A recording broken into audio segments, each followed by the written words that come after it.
All right, so immigration challenges in the immigration process. And so we know there's so much here, and some of these do overlap with the acculturative process.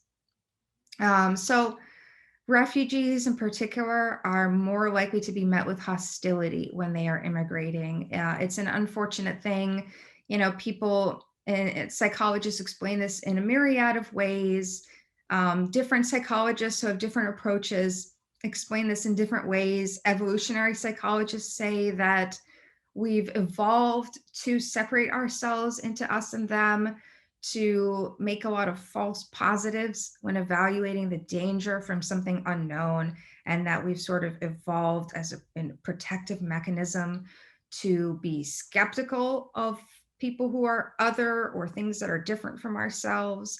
Um, I don't know, that's just one explanation, but whatever it is, the result is that people are treated unfairly a lot, and they're put into this sort of mass understanding, where there could be millions of refugees displaced, and they're just human beings like you and I, and they have dreams and goals and desires and things that they like and foods that they like and music that they enjoy, and they're just human beings, but people tend to have this tendency to sort of see them as a homogenous monolithic group that unfortunately is potentially dangerous, particularly if they're coming from an area of the world that we've associated with something being dangerous, like the Middle East, or if it's someone who has a religion or culture that just looks very different from ours. So refugees are just unfortunately more likely to be met with that hostility. And that's not just in the US, but the statistics show us that's in the West in general. So Western Europe has a lot of immigrants, a lot of refugees, especially in these last few years, like I said, from Syria and other places in the Middle East. And unfortunately, in places like England and Germany, they faced a lot of discrimination as well. So this is something that refugees are facing around the world, unfortunately, to just compound the issues that they've already experienced. So, what we call URMs, unaccompanied refugee minors, are actually at the highest risk for post-traumatic stress than all other immigrants and other refugees also. So these are, youth who've been separated from their families.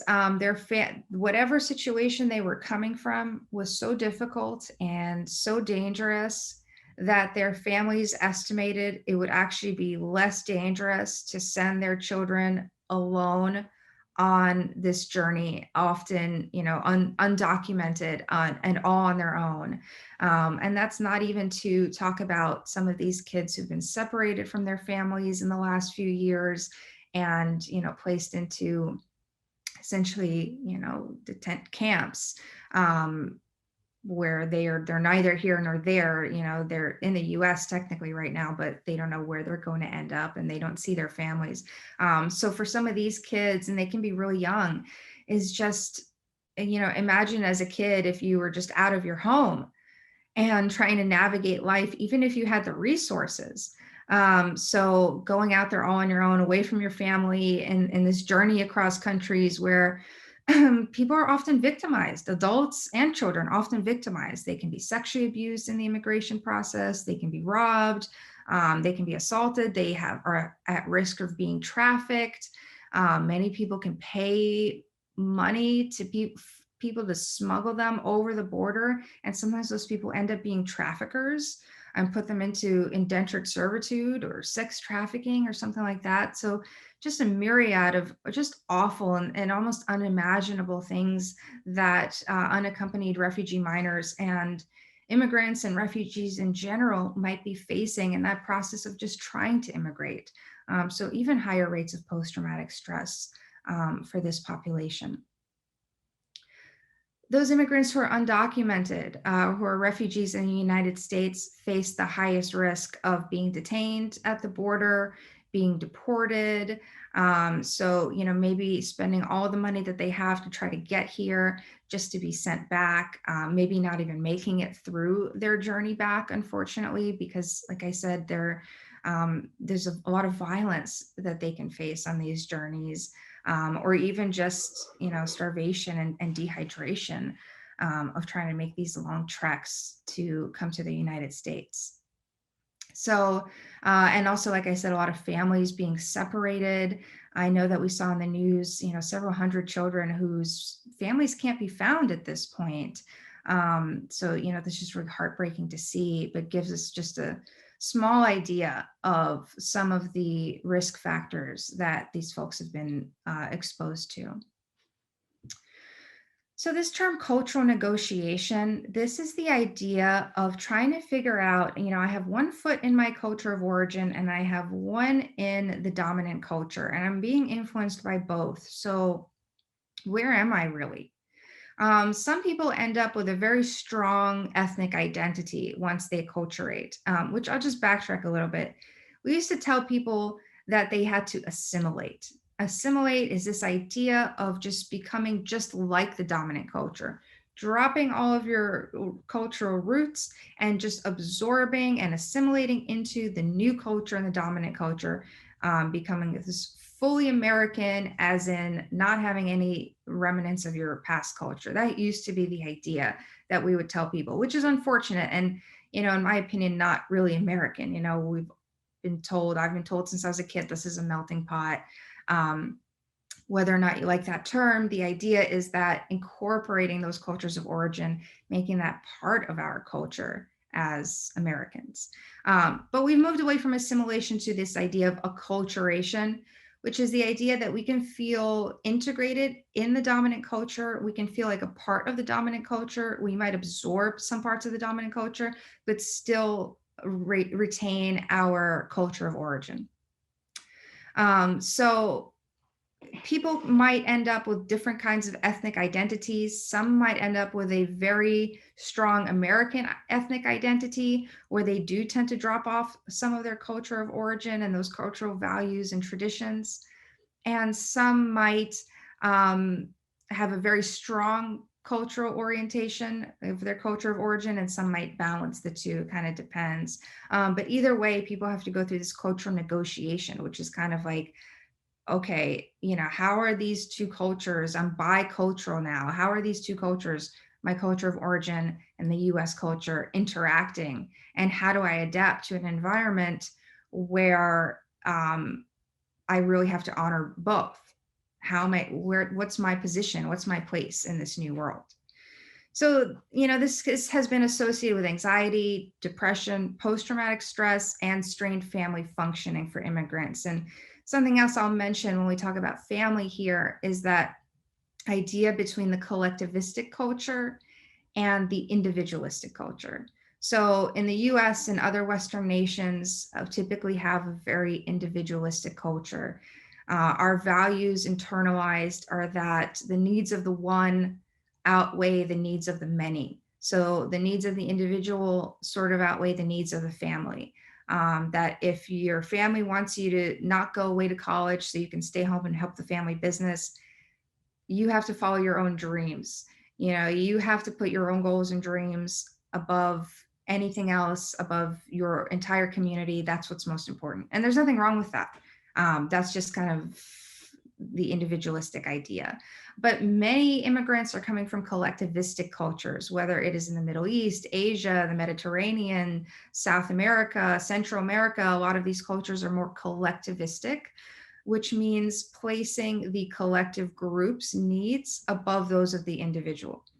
So one really good example of this is Israel. Israeli culture is very collectivistic. Everyone in Israel, once they turn 18, they serve at least 2 years in the army. It's a requirement. It's mandatory. And no one's really upset about it or up in arms about it. People find it an enriching community experience. Many people go on to live in communal areas called kibbutzes, which are kind of communal camps where everybody contributes to the greater good and to each other. That's a collectivistic idea of putting the country, putting the group, putting the family before the needs of the individual. And of course, there's nothing wrong with that. There's nothing wrong with either one, but they're different.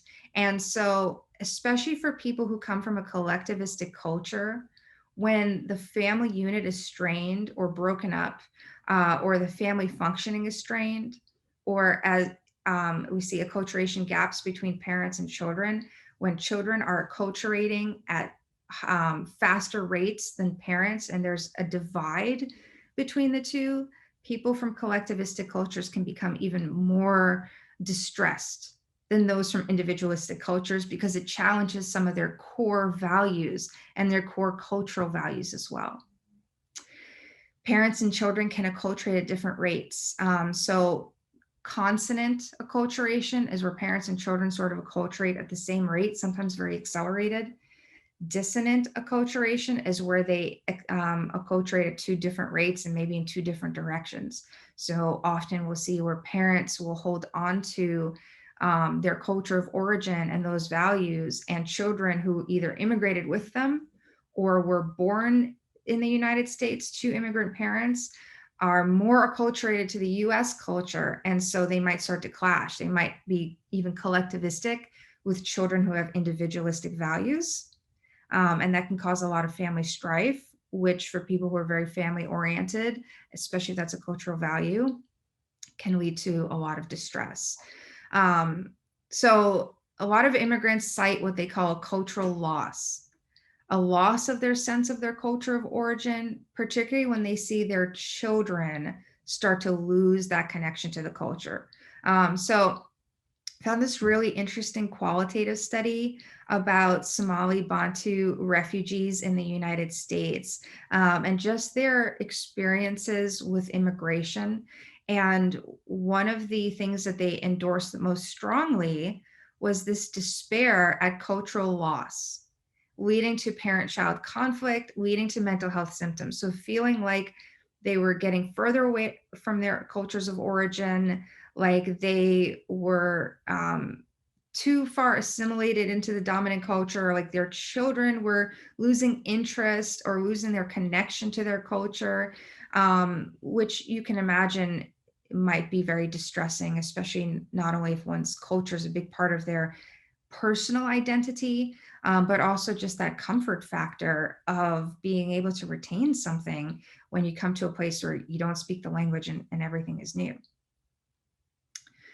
So I also really like this quote. The refugees who reach resettlement countries may experience continuing high level of adverse events associated with legal uncertainties, detention, deportation, financial hardship, social isolation, language and employment problems, even after they've obtained the legal right to remain. So it's not just about legal immigration, about getting that documentation, about going through that process, which is difficult in and of itself, sometimes very long and very costly. But even after that's achieved, refugees tend to experience these conflicts at much higher rates. So again, when we're thinking about substance use disorders, all of these are risk factors